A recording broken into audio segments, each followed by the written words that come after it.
The Avengers radio series, a cultural phenomenon in South Africa back in the 1970s. South Africa was a country with no national television service. It wasn't until 1976 that the country would get its first taste of television broadcasts. But before that, radio was the primary medium of entertainment and information for the masses. This was the context when The Avengers, a British spy FI series, made its debut on South African radio and became a cultural phenomenon. The Avengers was a British television series that originally aired from 1961 to 1969. The show revolved around the adventures of John Steed, a suave and sophisticated secret agent, and his various female associates. The series was a unique blend of traditional spy thriller elements with science fiction and fantasy, which set it apart from other shows of its time. While the series was hugely popular in the UK and had also made a significant impact in the American markets, being one of the rare British series given a network transmission slot, it was virtually unknown in South Africa. This was primarily due to the lack of a national television service in the country until 1976. However, as a film series, The Avengers was able to gain some exposure in South Africa through film rentals. But it was the launch of the radio series that truly brought The Avengers to the masses in South Africa. Come and listen at www.myclassicradio.net. And stay tuned right now for those two characters of many characters, CBS Radio's Bob and Ray.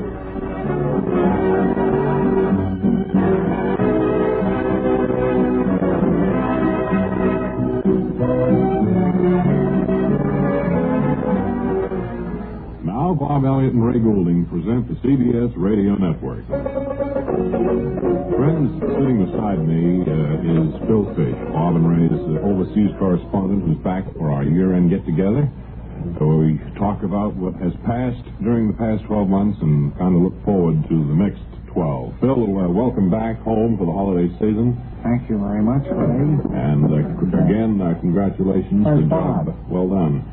Where's Bob? Bob is down the hall. He's down sampling chocolate cherries he's going to give as gifts. Mm-hmm. Well, tell me, where have you been and All over. has taken place over the last year? Of course, the principal part of my tour covering parts of Asia and the Middle East, I started out actually in Rome, Italy.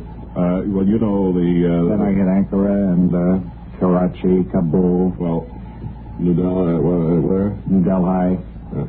Yes. And most of the places one would want to go to. Phil, I don't want to correct you on the air or embarrass you, but I think most people realize now, you've been out of the country so long, I guess, but they pronounce it New Delhi. It is pronounced that way. But that itinerary you listed corresponds almost exactly with the one President Eisenhower recently, or just about finishing now. Is that so? And could you tell us about some of the reactions? Well, in Rome, of course, Rome is a crowded place, Ray. Oh, we know it. People thronged through the streets. Mm-hmm.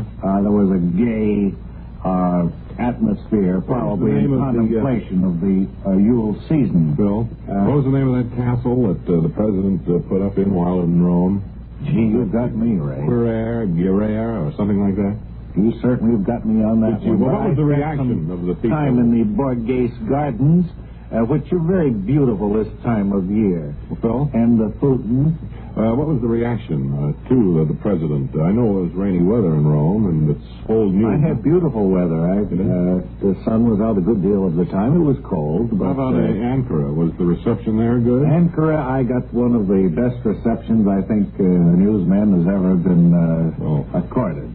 As a matter of fact, I brought back a couple of tapes that I made on this Middle Eastern trip. Good. Have you given them to Cyril Torsia? No, I haven't. What is that? Well, he has to set up our tape. We call him Cyril because we can't pronounce his first name. Oh, the gentleman over there, he has them, yes. All right. Well, first is in Karachi, which I think should prove very interesting for you. When the President was coming down in an open car? That I don't know, really. All right. I don't know whether... All right. I think he had been there, All right, or was coming there, or something. Bill, I don't mean to interrupt, but we have so little time. I wonder if you'd play that tape, please, won't you? Karachi.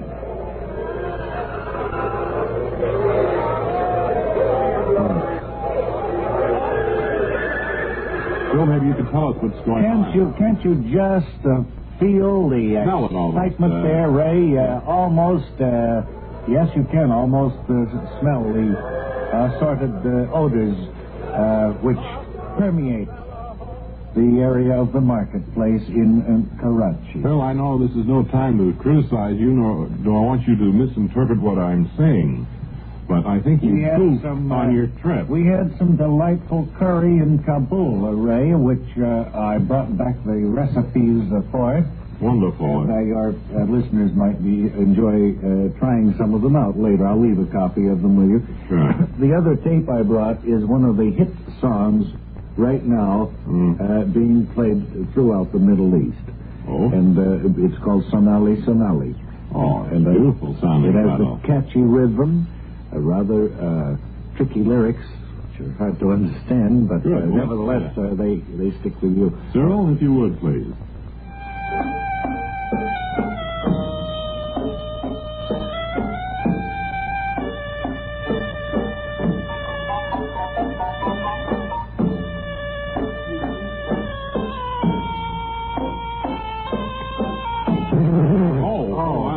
Sorry about that. Goodness, I think you've ruined that record. Oh, I'm awfully sorry. That was Cyril again, ladies and gentlemen. Going to present that on one of the big network shows while I was back. How long has Cyril been with us, not counting tomorrow? His name is Cyril, Ray. I call him Cyril.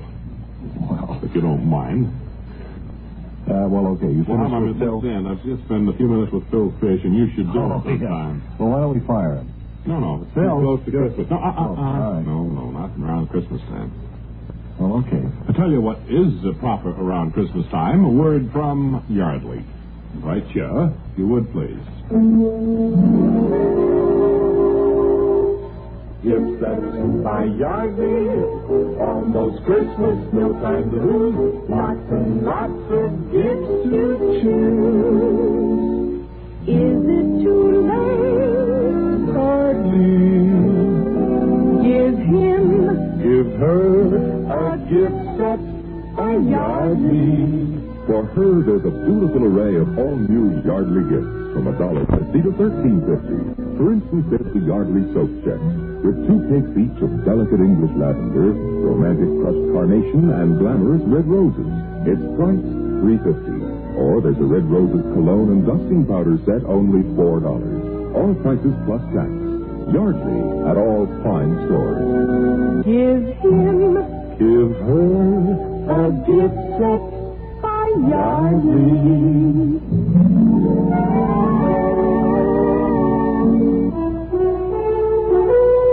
And now, chocolate cookies with white stuff in between them brings you another episode of Lawrence Fechtenberg, Interstellar Officer Candidate.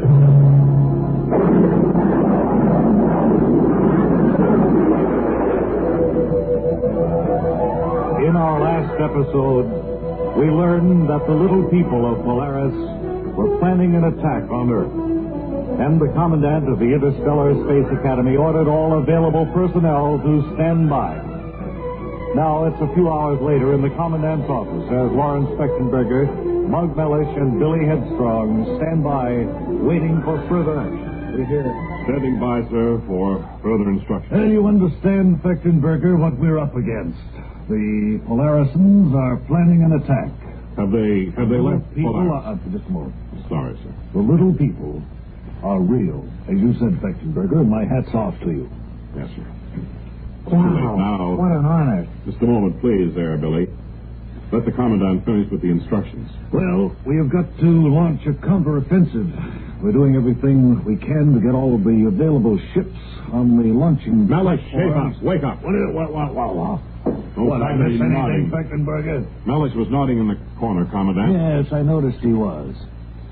We here at the Academy are planning that you would be able to help us in every way possible, Fechtenberger, to help us bring off this counterattack, as we call it. Commander, for its full military value. Commandant, sir, have you been drinking?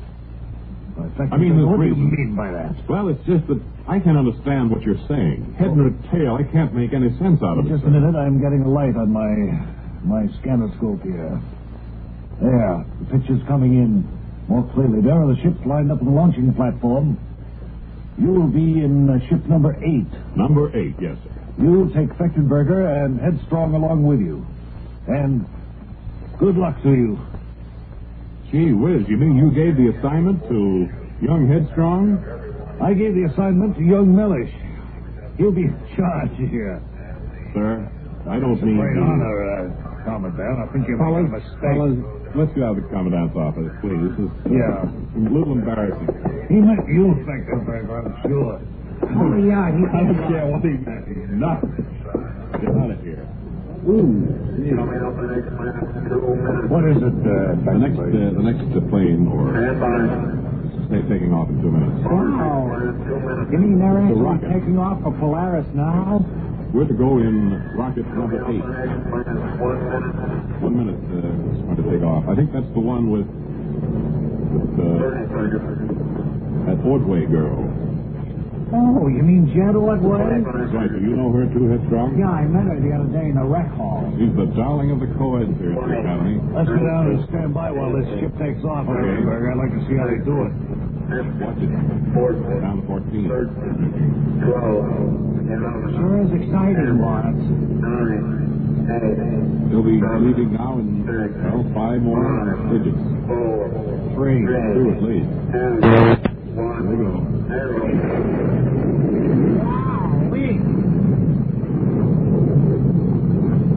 Boy, are those Polarisans in for trouble now.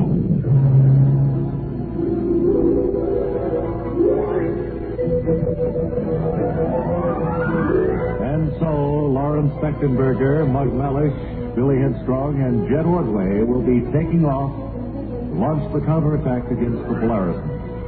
Be sure and join us next time when we'll hear Fechtenberger say, Yes, Mellish, you heard. Commandant wants some ice cream, and he wants it quickly. in the next exciting episode of Lawrence Fechtenberger, Interstellar Officer Candidate.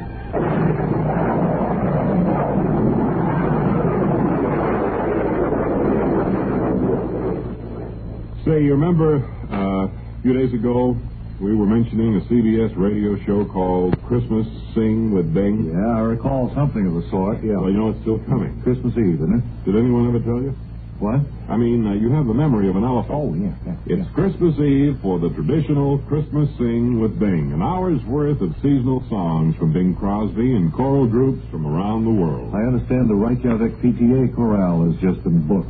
Christmas Eve, Christmas Sing with Bing on CBS Radio. Some people call them Der Bingle, don't they? Yeah, wasn't Sinatra tagged in with that? Could have been, I guess. I have taken our portable microphone from the stage and gone down into our audience here. We thought we'd ask a few people what gift they'd most enjoy receiving for Christmas now that it's real close. How about you, man? Well, I think I'd most enjoy receiving a sprinkler for my lawn. Any special type? Or... Well, I don't care anything about the manufacturer. Any make will do, just so long as it has a sprinkling radius of 2 feet. I see. Well, that sounds like Small lawn, but I believe in taking care of whatever a person owns. Size, no exception. Do you think you'll get one for Christmas? Well, I'm keeping my fingers crossed. Thanks for talking with us. And you, sir, what gift can you think of that you'd like best for Christmas? Firstly, I'd like to say I hope that that lady gets a lawn sprinkler for Christmas. Secondly, Ken Voss is my name. Well, Mr. Voss, it's a very gracious attitude you have about that lady. What would you like to get for Christmas? I think this answer will surprise you. I wouldn't care if I didn't get a single gift for Christmas, favorite or otherwise. Now, what do you think of that? Well, why is that, sir? I'll tell you why is that. I don't need any gifts. I've already got the best gift a man could ask for, a lovely wife, 4 lovely children. Now, what more could I possibly want? Well, that's certainly wonderful. You aren't interested in material things, then, huh? No, sir. It's really hard to believe. Gosh, I just thought of how I believe you. I believe you. No, I mean, sure, I'd accept a gift. That's common sense. But on the other hand, what better gift is there than to come home to a lovely wife and 4 lovely children after the toils of the day are behind you? Well, I have a lovely wife, some lovely children. I've got to admit that... No question about it. Beats any gift I know. You know, sir, I feel clean talking to you. I wonder if I could shake your hand, Ken. Sure.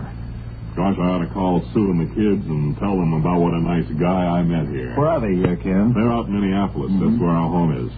Well, I know how you must miss them. But what are you here on a business trip or something? No, the company I work for has more or less placed me here on a permanent basis. I've been here for, 11 years now. I have an apartment over in Sutton Place. How often you get to see the wife and kids? Well, not as much as I'd like to, Bob. It's quite cold out there, you know. Do they ever come to New York to see you? Or? Well, they may have. I'm not in my apartment all the time, and it's possible they could have missed me, but I never got any messages, so I don't think they came here. Well, Ken, thank you for talking with us. I think we can all learn a lesson, Well, we got to move along right now, but we'll have a nice word here, a seasonal word, from Eddie Arnold in just 10 seconds.